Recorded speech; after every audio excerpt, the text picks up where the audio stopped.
Okay, welcome everyone. Thank you for joining a roundtable on the role of history, religion, and politics in Russia's ongoing war on Ukraine.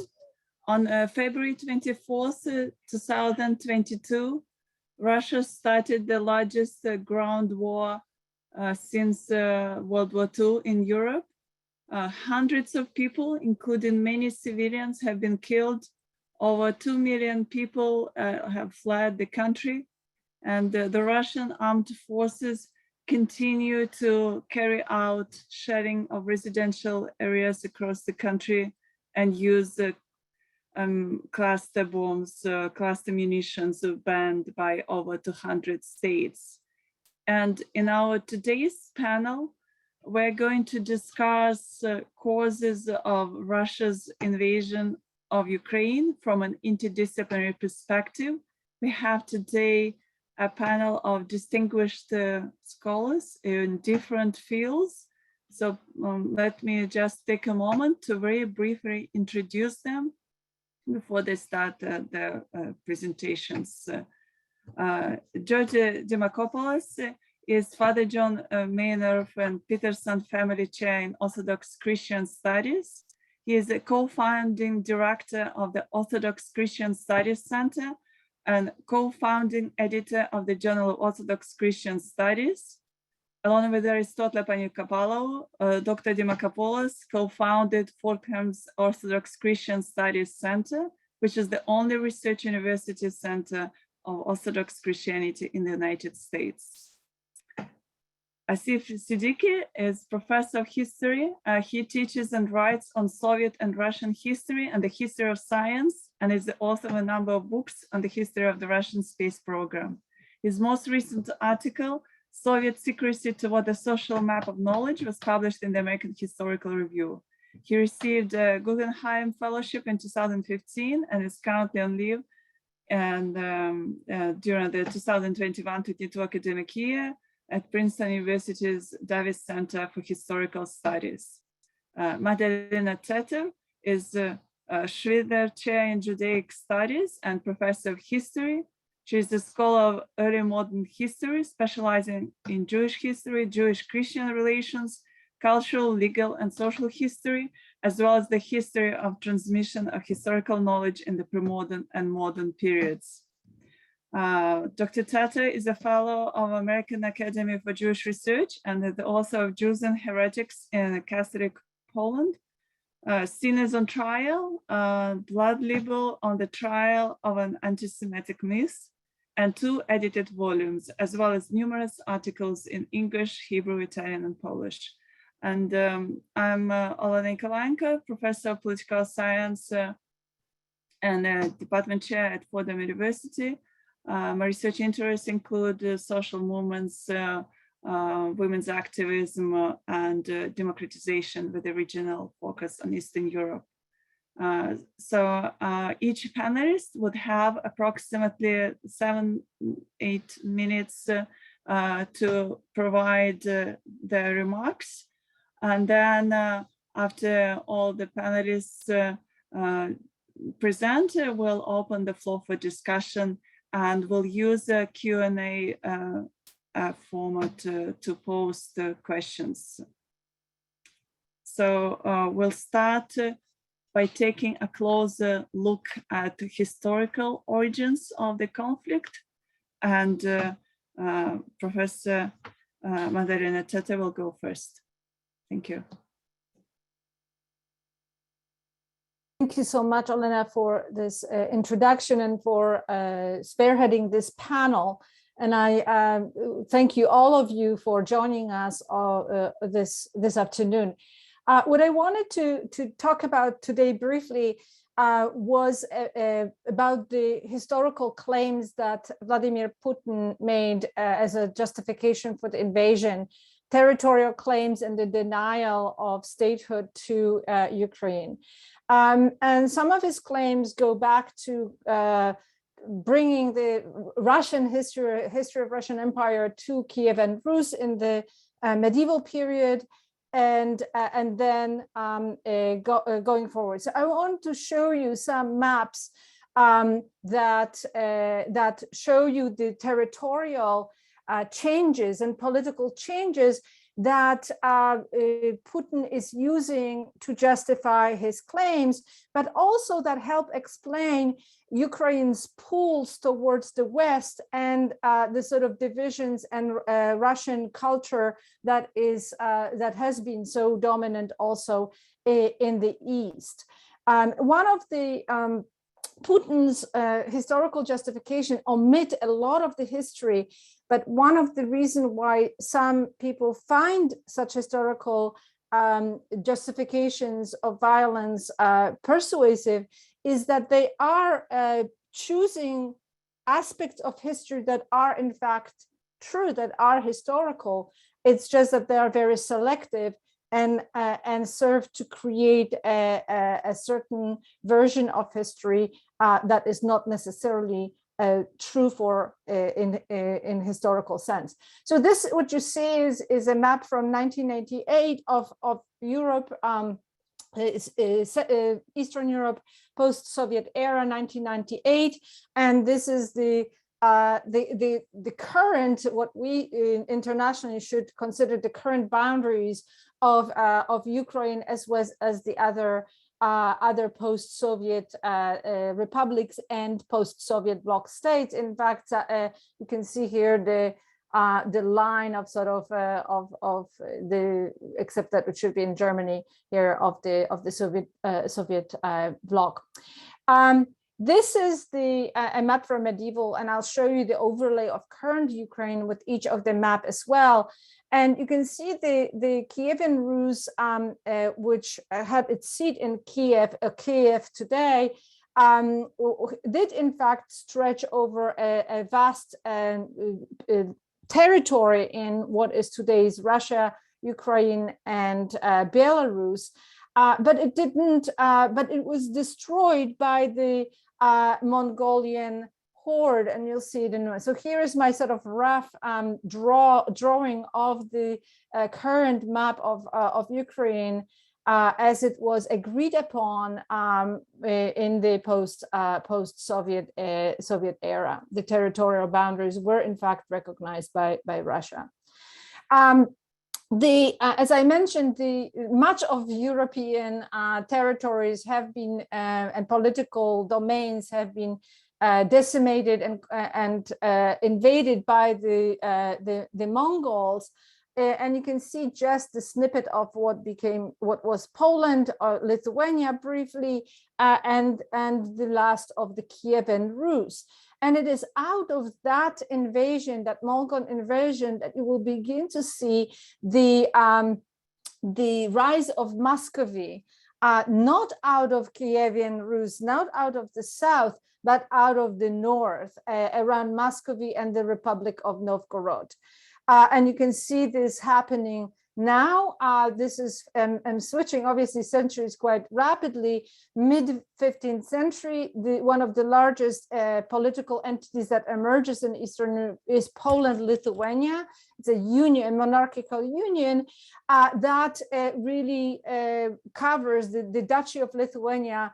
Now controls the vast territory of what is today Ukraine, and the rest of it is part of the either Crimea Khanate or still the Mongol. And you can see up north the beginnings of Muscovy. That's where really that history of Russia comes into play, and you can see it now expanding.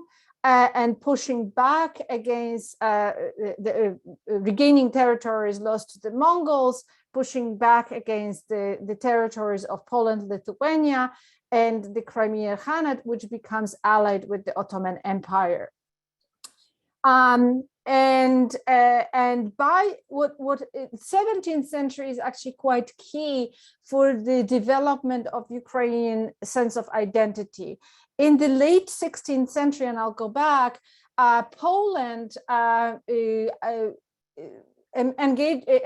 emerges as a Polish-Lithuanian Commonwealth and begins to colonize the territories of what are today's Ukraine, expand, imposing religious dominance of Catholicism, expanding colonization by gaining land. The Polish nobility gained land. That expansion leads to the settlement of Jews, and Ukraine, in fact, will become one of the largest centers of Jewish history in Europe.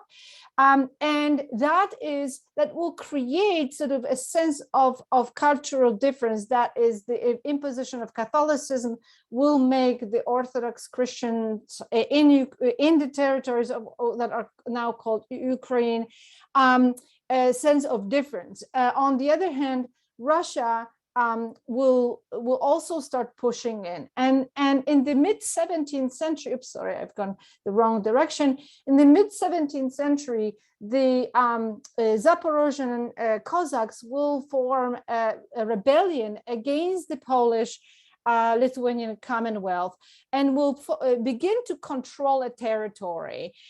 They will actually move very deeply into the Polish-Lithuanian Commonwealth, but eventually they'll form a union with Russia against the Polish-Lithuanian Commonwealth. And from the perspective of Russian history, that was the absorption of that part of this territory into the Russian Empire. From the perspective of Ukrainian history, this was a temporary alliance against the colonization by the Polish-Lithuanian Commonwealth.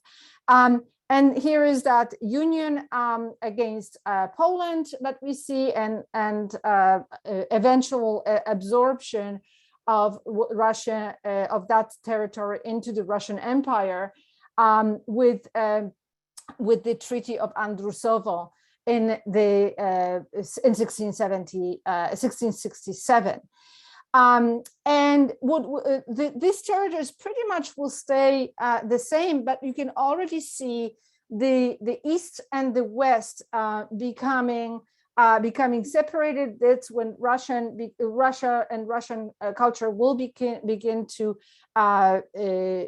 make a sort of cultural rooting, whereas in the Polish territories, you will still have a large number of Jews, Ruthenians, or who will become Ukrainians, Cossacks, and Poles, and other ethnicities living in this territories under at least the nominally Catholic kingdom. So the pull will be towards the West, and that will only strengthen in the 18th century, where part of what is Ukraine today will be also absorbed into the Austro-Hungarian Empire, the Habsburg Empire, when Poland becomes dismembered by Russian Empire, Prussia, and Austro-Hungary. And Russia will make further claims on that land, absorbing it and making efforts to Russify it much more deeply. But that western bit of Ukraine will remain under the Western European political and cultural influence, and it will also remain a very multi-ethnic ethnic territory. This pretty much stayed the same until World War I. After World War I, we have a brief period of Ukrainian statehood, which was a site of tremendous violence and claims by all other powers, including Poland, who wanted to regain independence and claim parts of the territories. Eventually, the Bolshevik Soviet Russia will push against Ukraine, and then with the Polish Ukrainian and Polish Soviet war, Poland will take control over with the sanction of the Entente powers and absorb what is today Western Ukraine back into the Polish state, and Ukraine will become a Soviet republic making the Soviet Union possible. Until 1922, it is Soviet Russia. In 1922, thanks to Ukraine and Belarus, which is also created, and I will hear more about the Soviet period, makes the Ukrainian Republic possible.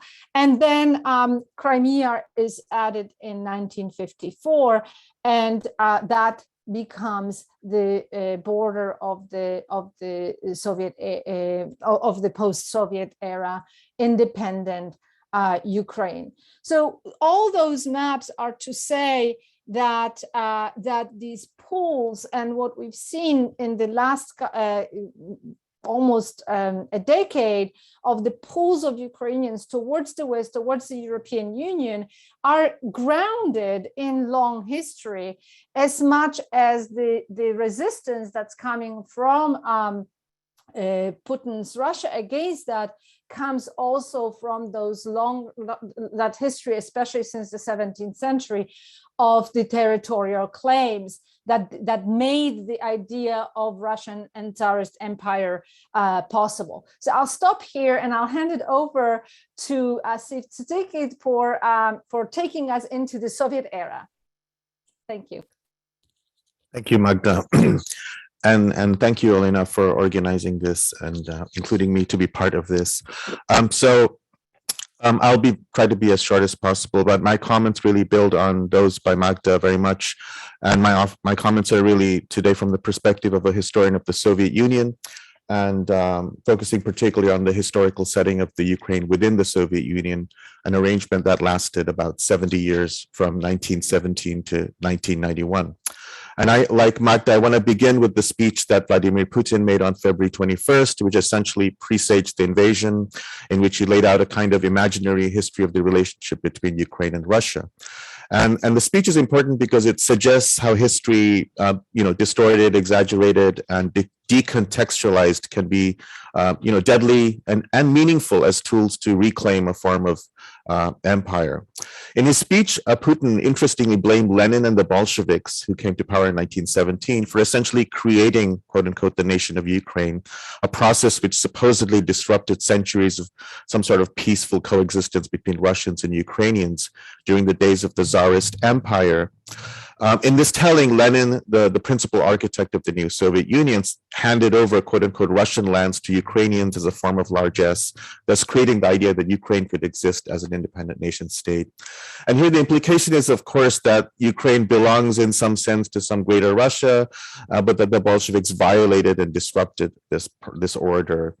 Something that historian Timothy Snyder has said, that basically Putin was saying, quote, there is no historical Ukrainian nation that is worthy of present-day sovereignty, end of quote. But this obviously is a gross distortion of the actual events of the aftermath of the Russian Revolution of 1917. So let's go back to 1917 for a second.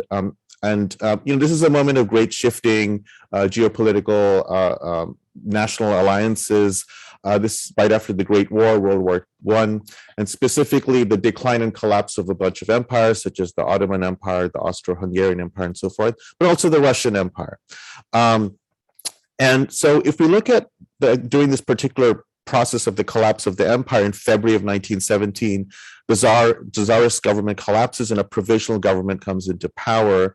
Immediately, within a month, Ukrainians actually proclaimed the creation of a Ukrainian People's Republic. And this was in fact rooted on a much longer lineage of activism and thinking on Ukrainian nationalism that goes back to the 19th century and even long before that. So in that sense, the Bolshevik the Ukrainian nation had already preceded anything that Lenin had actually done. So later on in the year, in 1917, the Bolsheviks come to power. The entire area is engulfed in war, the civil war between communists, royalists, and many other factions. The Bolsheviks eventually take control of Ukraine in 1921. And then the following year, in 1922, Ukraine is formally incorporated into the Soviet Union. Now, so in that sense, the incorporation was not really Lenin's creation, but rather an admission on the part of the Bolsheviks that Ukrainian nationhood was a real historical issue, not just an abstraction. So moving on into the 1920s, the Soviet Union, which includes Russia, Ukraine, and many other ethnically diverse republics, operated in a kind of tenuous union where Russia is the center, it's the first among the equals. But in theory, local nationalisms were encouraged under the guise of quote unquote nationalist in form, but socialist in content. And in the 1920s, they began to develop this a kind of nationalities policy where sort of local nationalisms are encouraged. In Ukraine, particularly, the learning of the Ukrainian language is prioritized in schools, as opposed to the Tsarist period, for example. But all of this sort of falls apart in the early 1930s under Stalin and Stalinist repression, and we see kind of a rise of the Russification imperative, if you will. And this sensibility of Russification meant that essentially local nationalism, such as Ukrainian nationalism, is de-emphasized in favor of a kind of pan-Soviet identity that prioritized learning Russian and prioritized Russian culture over quote unquote republic, the culture of the republics, including Ukraine. And so this is the state in which sort of Ukraine has this sort of tenuous relationship with Moscow. And this leads to my second point, that during the Soviet era, Ukraine had a kind of formal status as a nation within the larger Soviet Union, but its history within the Soviet Union was marred by incredible trauma, including collectivization in the early 1930s when the state took control over Ukrainian agriculture. Ukraine was one of the richest and most sort of fertile areas of the Soviet Union, producing much of the food.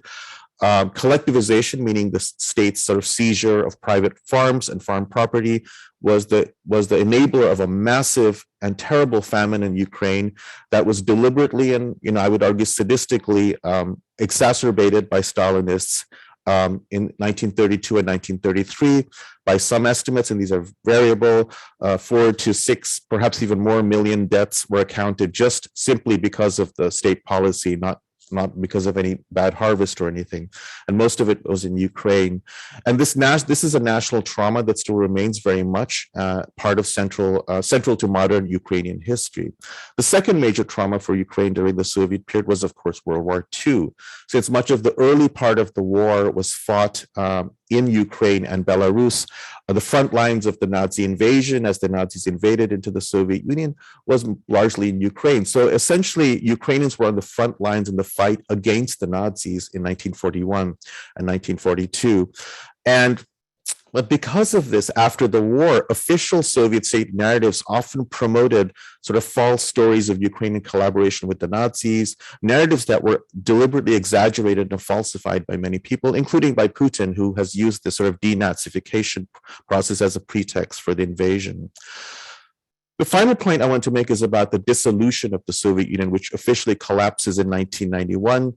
At that time, there was actually a referendum in Ukraine about formal national independence, in which a very large majority voted to become an independent nation state and not remain part of any post-Soviet arrangement with Russia. And this is true even of the parts of Ukraine that Putin supposedly claims, especially on its eastern end. Even there, the majority voted to become independent. So I think it's disingenuous to argue, as Putin and Russian officials do, that Ukrainians deep down inside want a kind of greater union with Russia, but they have been misled by the West or by some other malevolent force. So in sum, I'll just say that what is happening in Ukraine today, and specifically this sort of articulated pretext for the invasion, that there is no historically significant Ukrainian nation state, that Ukraine needs to be denazified, that parts of Ukraine actually belong to Russia. These are all deliberately distorted historical issues that have been used as justifications for the invasion. What is going on right now is Putin's fantasy of reconstituting not the Soviet Union, which after all paid lip service to the idea of a Ukrainian nation, but its predecessor, the Russian Empire, which ruled over Ukraine and squashed any hint of Ukrainian nationalism, especially in the 18th and 19th century. This invasion is in sum a kind of fantasy to reconstitute a long-gone empire by somebody I consider a desperate man who sees Russia's influence in Europe and the world waning and falling precipitously. So I'll just leave it there and I'll hand it over to Olena. Thank you. Thank you. As we're moving from, the past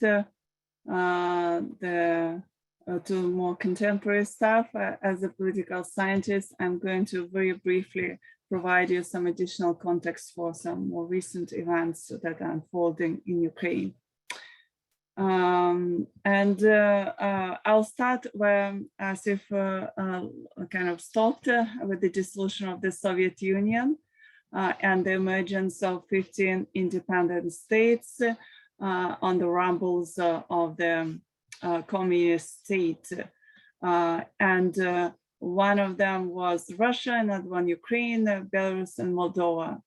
At that time, as Ukraine was building its political, economic, and social institutions in the early 1990s, it had the third largest nuclear arsenal in the world. And I think that this is important to keep in mind, because in the early 1990s, Ukraine had over 1,900 strategic nuclear warheads, and it was under immense pressure from its Western allies to give up its nuclear power status. In particular, the United States was determined to keep the number of nuclear power states to the minimum. So the Ukrainian government in 1994, along with the United States, the United Kingdom, and the Russian Federation, signed the Budapest Memorandum that declared that the signatories of the memorandum were committed to respect the independence and sovereignty and the existing borders of Ukraine, and also to serve as sort of like as guarantors of Ukraine's security. And of course, as we know, Russia has violated this agreement, this promise that it made. And now when the Ukrainian government tries to bring it up and remind its Western allies about it, they point out that it didn't have any legal binding power, and that the United States did not actually promise that they will provide military aid or send their troops to provide assistance for Ukraine. Meanwhile, many former Soviet republics, including the Republic of Georgia, Moldova, and Ukraine, expressed aspirations to build democratic states and become a part of the European Union. First, these countries cooperated with the European Union within the framework of the Eastern Partnership. But most recently, as drops started dropping on Ukrainian cities, the president of Ukraine, Volodymyr Zelensky, on February 28, 2022, signed a formal application for Ukraine to get their candidate status. And his counterparts in the Republic of Georgia and Moldova quickly followed the suit, also submitting their applications. Of course, the Ukrainian government is asking for fast tracking the review of its application, but under normal circumstances, it takes years to go through the process to get admitted into the club. And the Russian government has done a great deal to try and sabotage efforts of the former Soviet states to develop closer ties with the European Union and its NATO allies. And one of the ways through which they've done it is by occupying territories of the former Soviet republics. These territories are colored in this map, on this map in red. You can see how a part of Moldova is now under the occupation by the Russian troops, by the Russian military, Crimea and Eastern Ukraine, and in the Republic of Georgia, Abkhazia and South Ossetia. And what is important to keep in mind is that as the Russian troops advanced and occupied territories, causing chaos and political destabilization across the former Soviet republics, the West turned a blind eye to it. By and large, Western states, including the United States, try to have normal relations with the Russian government. President Barack Obama tried to reset the button and expand cooperation with the Russian Federation in the aftermath of its occupation of 20% of Georgia's territory in 2008, and more recently, when Russia annexed Crimea and provided military backing for pro-Russian rebels in eastern Ukraine, the West continued to engage in trade with Russia, and even now, as Russia launched a full-scale invasion of Ukraine, there is still a great deal of reluctance on the part of Western states to stop trade and reduce their dependence on energy resources from Russia. To date, the Russian military occupied parts of Ukraine's territory in the southern and parts of the country, the city of Kherson, and they're also trying to make some advancement toward the capital city from the territory of Russia and Belarus, but the fighting still continues. And I think there is growing empirical evidence indicating that the Russian armed forces committed war crimes during the invasion of Ukraine. They carried out a large number of airstrikes in residential areas.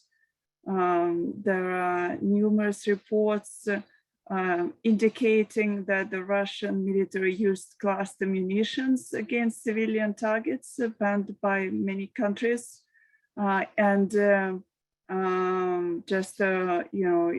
If you're interested, you can learn more about it by reading some reports, for example, by Human Rights Watch and Amnesty International on the shelling of Kyiv, the second largest city in Ukraine, with a large, diverse population, including many Russian language speakers.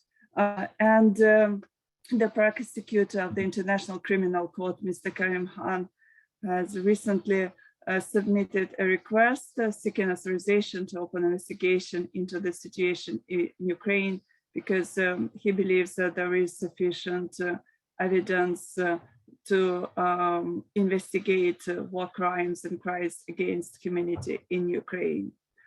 By now, there are over 2 million people who fled Ukraine. Many of them, more than half, fled to Poland, which continues to accept thousands of refugees every day. There are also a number of refugees fleeing to neighboring Slovakia, Hungary, Romania, and Moldova. And meanwhile, the United States refuses to give to the Ukrainian military the weapons that they need to try and counteract Russian shelling of Ukrainian cities. This is just a quote from a statement that is posted on the US State of Defense website, which basically sabotages the efforts by the Polish government to give fighter jets, Soviet-era fighter jets to Ukraine. And even despite the fact that we are already 2 weeks into the war.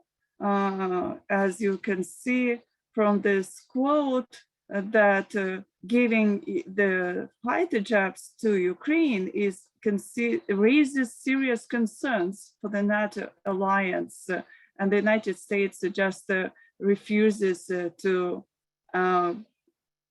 confront Russia continues to try and find some sort of like compromise and appease it in the international arena. So there are a lot of steps that can be taken. Of course, now with thousands of refugees fleeing the country, there is a high need for humanitarian assistance for refugees, but most importantly, what the Ukrainian government and Ukrainian people are asking for is military aid and the introduction of a no-fly zone, or at least what is now, or what was initially considered by at least some European states, but is now blocked by US government, is the provision of fighter jets for Ukraine. And another step that the United States can do is to introduce oil embargo and cut Russian funding for the war, because Russia every day, to be more precise, its gas company Gazprom continues to sell oil and gas on the international market and continues to get profit and use it to finance the war against Ukraine. And there are many resources that are available. If anybody is interested, I can post these links on, we can make them available. I think one of the most comprehensive websites is www.stopputin.net, because it provides a list of some charity organizations and also some protest events that are held not just in the United States, but around the globe, to try and put some pressure on Western governments to act, because it's not enough to express concerns. For years, for decades, Western governments expressed concerns over the aggressive behavior of the Russian government, and it's not enough. It will not stop them from shelling cities. Thank you.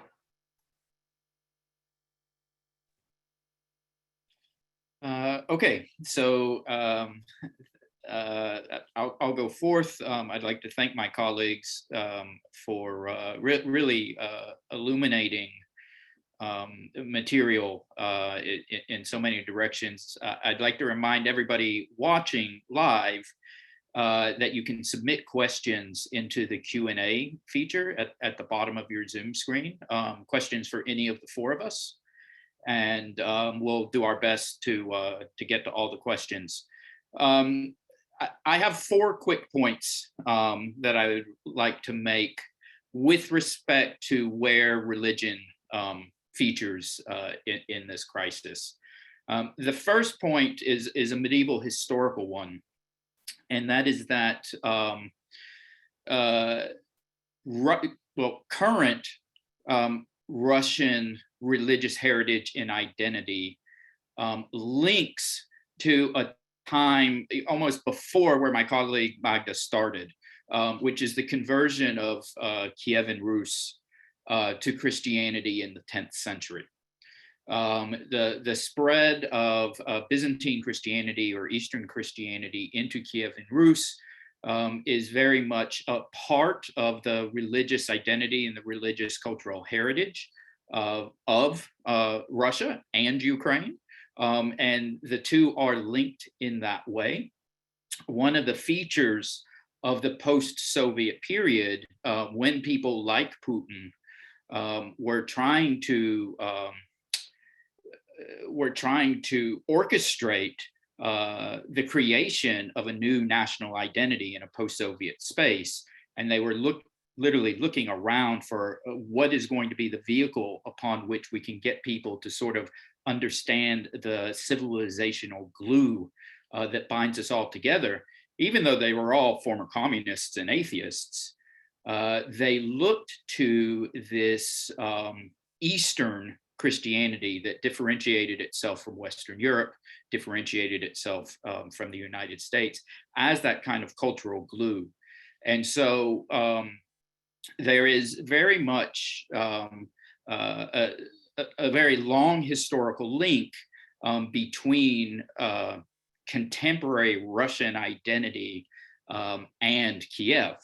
And so when Putin, that's one of the reasons that Putin and his defenders see or resist this notion that Ukraine has its own identity, because their Russian identity is linked to the actual geography of Kiev through this Christianization. Second, the second point I'd like to make today, Ukraine is almost certainly the most religiously diverse country in Europe. This is significant in a lot of ways, or for a lot of reasons. A large number of Roman Catholics, a larger number of Eastern Rite Catholics, a very large number of Orthodox Christians, but of competing and overlapping jurisdictions, and a very large Jewish population as well, among other religious groups. But it really is one of the most religiously diverse spaces in Europe. That doesn't fit well with either Putin's or Patriarch Kirill's desire, need, wish for a homogeneous religious and cultural landscape.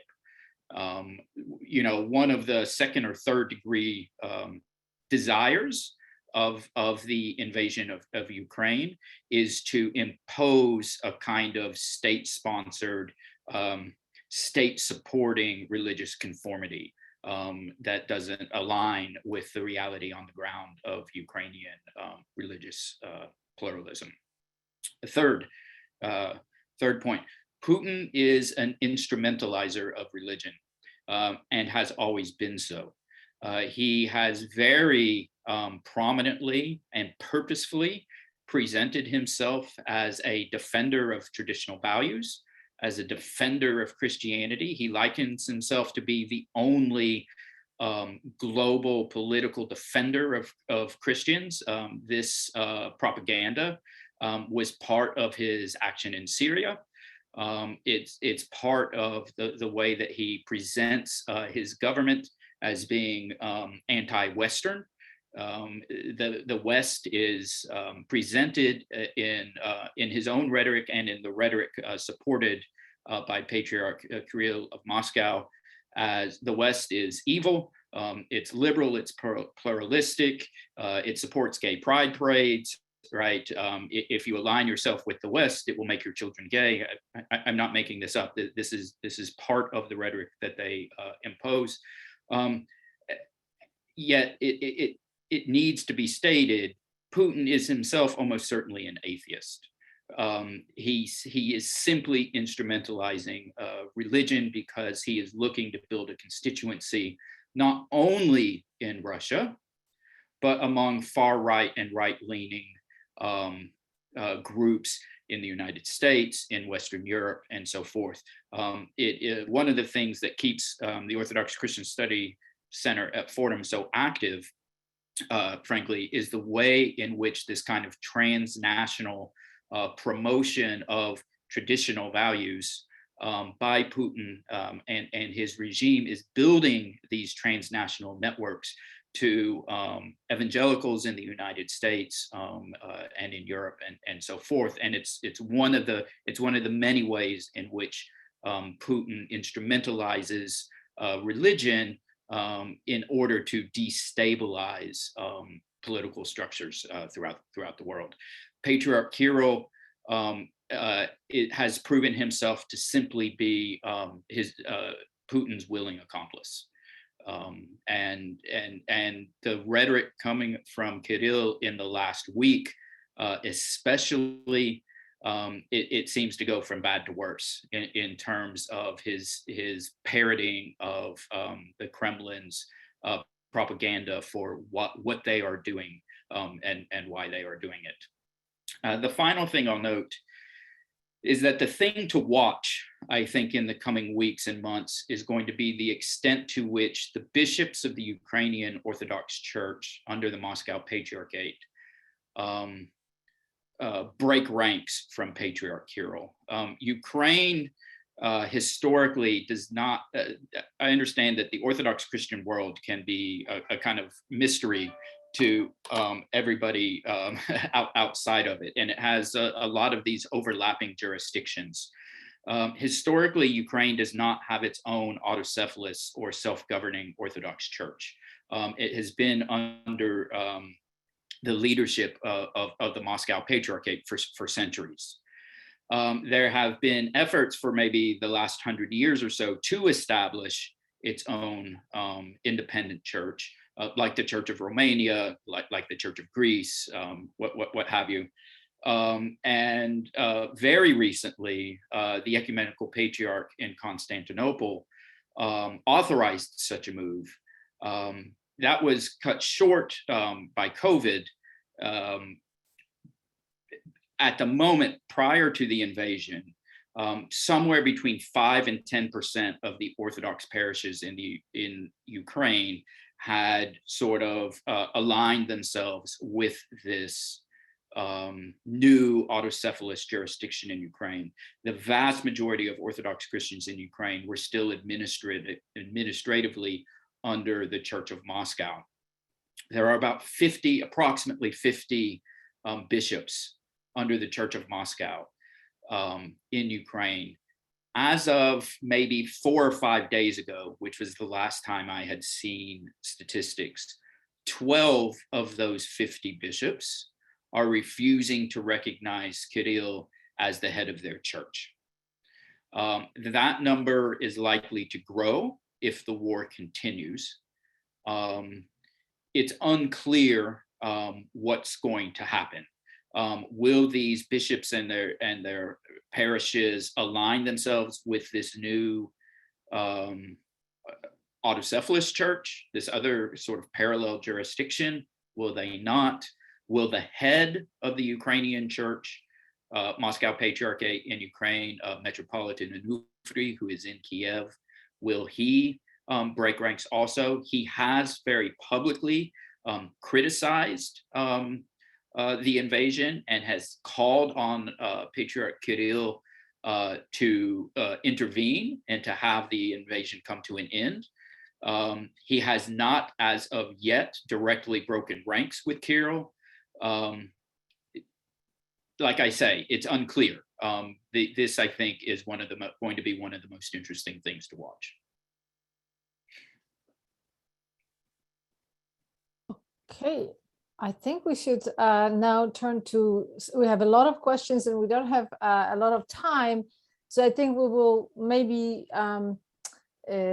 bundle some of the questions because some touch on similar issues. So I will, since we were talking about religion, there are a couple of questions related to, so we'll just follow that and then we'll switch to some of the other questions. But one of this is in fact a question related to the 100 years of this effort, maybe of getting a little bit of independence. So someone is asking about contrasting the state of the Russian Orthodox Church in 1910 with its current entanglement with the state. And the question really is, has the Russian Orthodox Church ever been truly free and independent? And then following that is, I think, the one also, I'll bundle it, is about contemporary Orthodox Christians, whether what they should, how they should handle when their priests, when their leaders align themselves with Putin. So how does is it safe to say that there is a position of orthodoxy that maybe doesn't necessarily support Putin's decision? So. Yeah, so I'll try to answer these together. The first thing I'll say is that it's obviously very true that Eastern Christianity, since the Byzantine Empire, whether we're talking about the Byzantine Empire, whether we're talking about Tsarist Russia, there's always been a kind of an alliance, what the Byzantines would call a symphonia between church and state, two distinct but overlapping spheres of influence. And you had this in Byzantium with a push and pull. You had this in Tsarist Russia with a push and pull. A lot of times in Tsarist Russia, especially after Peter the Great, the state very much had the upper hand, abolished the patriarchate, and so forth. The interesting thing about the question is they ask about 1910, right? So in that period, on the eve of the Bolshevik Revolution, or even as it's getting started, the Russian church, more than any other place in the Orthodox world, is actually witnessing an extraordinary amount of diversity as it is encountering things like liberal democracy. And you have a lot of different views about it, about where the church stands vis-a-vis democracy, vis-a-vis pluralism, and so forth. And some of the greatest Orthodox thinkers of the 20th century are part of this. And then, of course, the Bolsheviks come and they all have to flee and they go to Paris and so forth. But there was an extraordinary amount of openness in the church in Russia just on the eve of the revolution that was really kind of fascinating. It is absolutely the case that there are Christians in Russia, there are priests in Russia, there are probably even bishops in Russia who are fundamentally opposed to what's going on right now, just categorically opposed to it. But as you have in other totalitarian states, which is basically what has happened in the last few weeks. I think you've had the move from an authoritarian state to a totalitarian state under Putin. It has become extraordinarily dangerous for members of the church inside Russia to speak out. So there are a lot of questions that are related to the issue of the planes, the fighter planes that Poland proposed to transfer to Ukraine, and really the questions deal with the role of Germany in this. The fact that it was supposed to be transferred to Germany and then to US bases and then over. So I wonder, Olena, whether you could comment on the role of Germany and the place of NATO, and then the fear of triggering kind of a larger war, which I think is one of the reasons behind this hesitancy. So I wonder whether you could take that. Yeah, thank you. Yeah, I mean, of course, I'm not sure whether I can post, maybe not the links in the chat, but certainly, I mean, there are a lot of articles on this topic on the chats, and I have mentioned the United States, because this panel is based in US, so I assume that it will be of primary interest to the audience to hear how the US government is acting and what it's doing. But I didn't mean to suggest that the United States alone, but also its Western allies, including Germany, are reluctant to confront Russia, and they have been reluctant to confront Russia for many years. So of course, yes, as the Ukrainian government and President of Ukraine, Volodymyr Zelensky, appeals to the West, collective West, including the United States, Germany, and France, and others, to provide military aid. They bring up their fears of World War III, and they basically refuse to provide more lethal weapons for Ukrainian military. These Polish planes that were initially considered, by the Polish government as a form of aid to Ukraine would have been very helpful in counteracting Russia's sharing of Ukrainian cities, because these were Soviet-era planes So Ukrainian pilots know how to operate them, and once they get them in their possession, they would have been able to very quickly counteract the Russian government's military operations on the territory of Ukraine. Just a few hours ago, the Russian army shelled the city of Mariupol, located in the south of the country, and they hit maternity wards where there were a lot of women with little children. So they continue to shell residential areas, and without weapons that Ukraine does not have, it cannot stop it. You're on mute, Magda. Just a quick follow-up question, and I want to turn to Asif. What do you think, Olena, was behind the Poland's position of sending the MiGs to Germany before they would be transferred to Ukraine?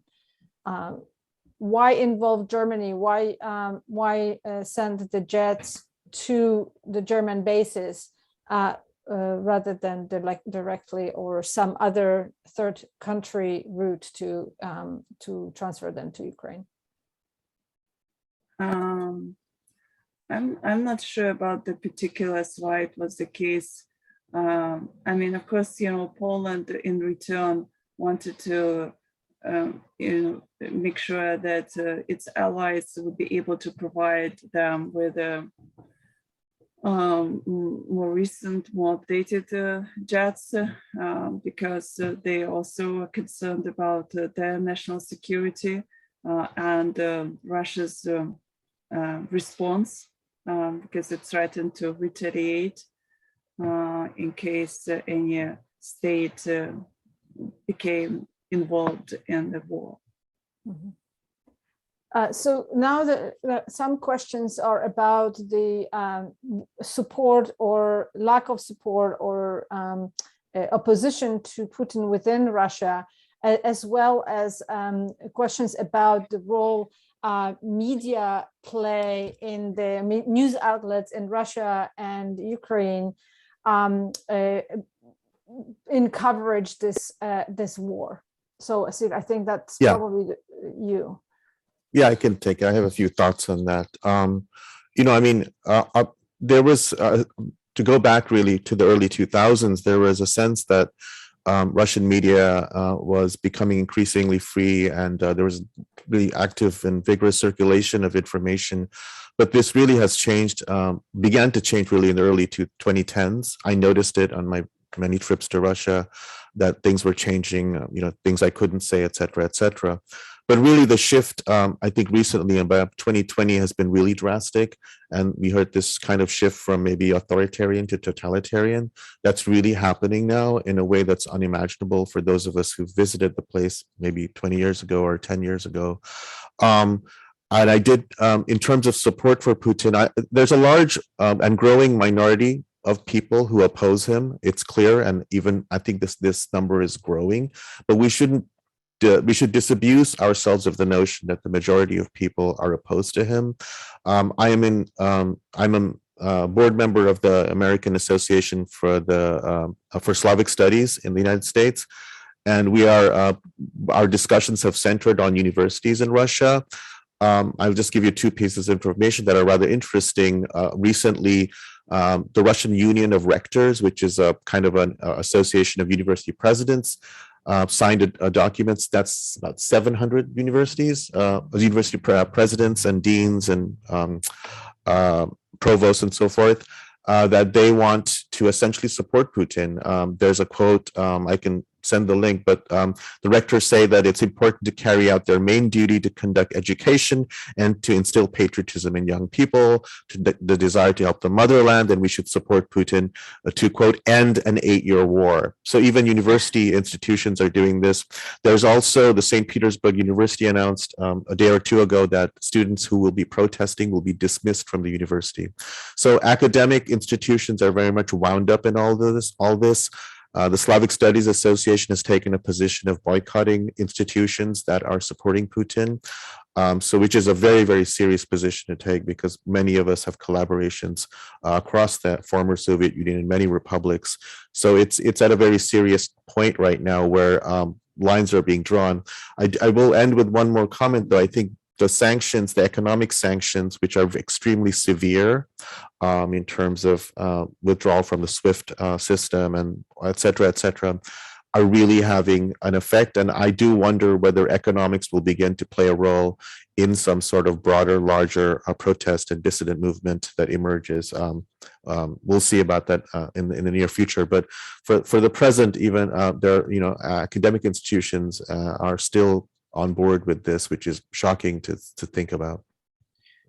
Magda, let me ask you, there's a religion question here that I can't answer, but you can, which is, somebody writes, is the Ukrainian Jewish community relevant in Ukrainian politics? And obviously we know Zelensky is Jewish, but what perspective do they have on Putin's denazification discourse, right? How do those things get wrapped up together? Well, I think I know. I think obviously this is quite offensive for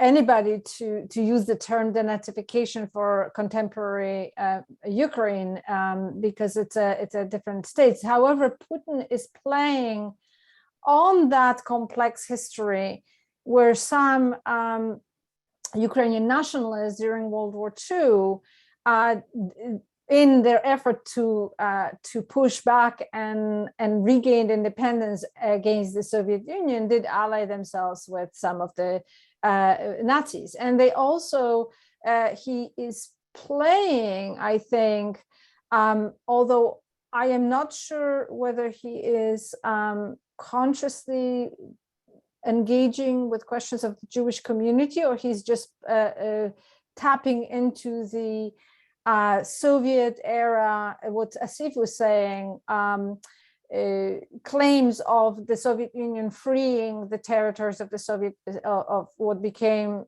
post-World War II Soviet Union from the Nazis, and that kind of denazification of that. But he is also, I think, consciously or unconsciously, reminding people about this kind of troubled history of Ukraine. It was the first years of the 20th century of Ukrainian statehood were marred with blood, with pogroms, as the slogan that we now hear that President Zelensky uses to sign off Slava Ukraini was in fact the rallying cry of the attackers, of Ukrainian nationalists attacking Jews, and pogroms that killed hundreds, probably 100,000 Jews in the period between 1918 and 1920. Again, it's period of the shifting boundaries and everybody claiming, and there were not just Ukrainian nationalists, but also Polish troops that were involved in these, and in these pogroms and things like that. So I think there are different layers, but I'm not sure how Putin is directly speaking to the questions of Jew. I don't think any Jewish members of the Jewish community, and I'm not tapped into the Ukrainian Jewish community, would accept this idea of denazification in the 21st century Ukraine, especially with the thriving Jewish community there and the current president. I also will add that the first years of the Ukrainian state and the bloody years were also the years where several where Jews were actually, it was a very inclusive government where Jews were part of the political structures. So Ukraine had both the sort of democratic, political, inclusive, pluralistic history of the early years and that kind of bloody, hard nationalist history, which I think is what Putin is trying to draw on. Can I just jump in, because I had one slide just in case if anyone asked, related to the diversity and differences in different opinions, like within the Jewish community across the borders. And on the one hand, within Ukraine, there is a lot of religious pluralism, and there is not just one, but there are, I think, two rabbis who claim to be chief rabbis of Ukraine. But I mean, they're both very influential in the Jewish community in Ukraine. Moshe Reuven Atzman was born in Leningrad or St. Petersburg in the Soviet times. So he is speaking Russian, fluent Russian, and he is currently, as far as I know, is staying in the capital city of Ukraine, in Kyiv. He has recently recorded an appeal to the world, including the Jewish community, inside Kyiv synagogue. And Rabbi Yaakov Bleich was born, I think, in Brooklyn, and he has a YouTube channel where he posts also some messages condemning the war. And both of them spoke up against Russia's invasion of Ukraine, and in part tried to address their counterpart in Russia, Russia's chief rabbi Berel Lazar, who has been trying to maintain close friendly ties with the Russian government, and has been quite timid or silent in his response to Russia's action. So there is clearly kind of a divide between, Ukrainian Jewish community, or leaders of the Ukrainian Jewish community, and the leaders of Russian Jewish community, where some of them continue to side with the Russian government and remain silent. And the same can be, I think, said to some extent within the Orthodox Church.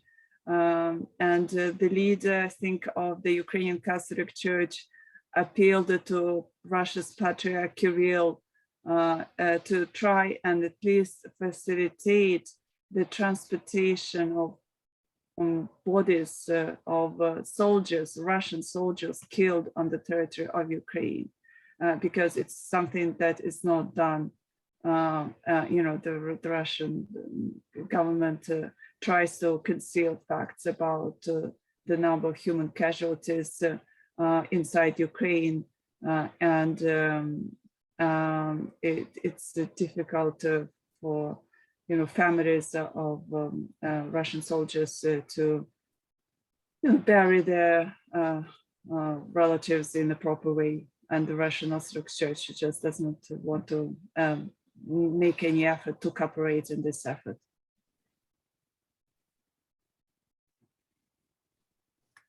So as time is sort of running out, I just want to plug in that we at the Center for Jewish Studies have a couple of events in April, which we had planned that deal with the history of Ukraine, and we didn't think we were going to talk about the war, but now they are relevant. We will have a screening of a film, and we also have a discussion about that forgotten violence of the 1918, 1922, and the discussion about the history relationship with the Soviet Union, national movements, and also international community. So so we will send you a follow-up thank you email, and this event has been recorded, so we will make it available shortly on our YouTube channels at the Orthodox Christian Orthodox Studies Centers and the Jewish Studies Center, and we'll share with all of you. So I want to thank everybody who came, and I want to thank Olena for spearheading the panel, and to all of you, George and Asif, also for contributing to this very informative panel. Thank you, everyone. Yeah. Thank you. Thank you very much. Thank you. Thank you.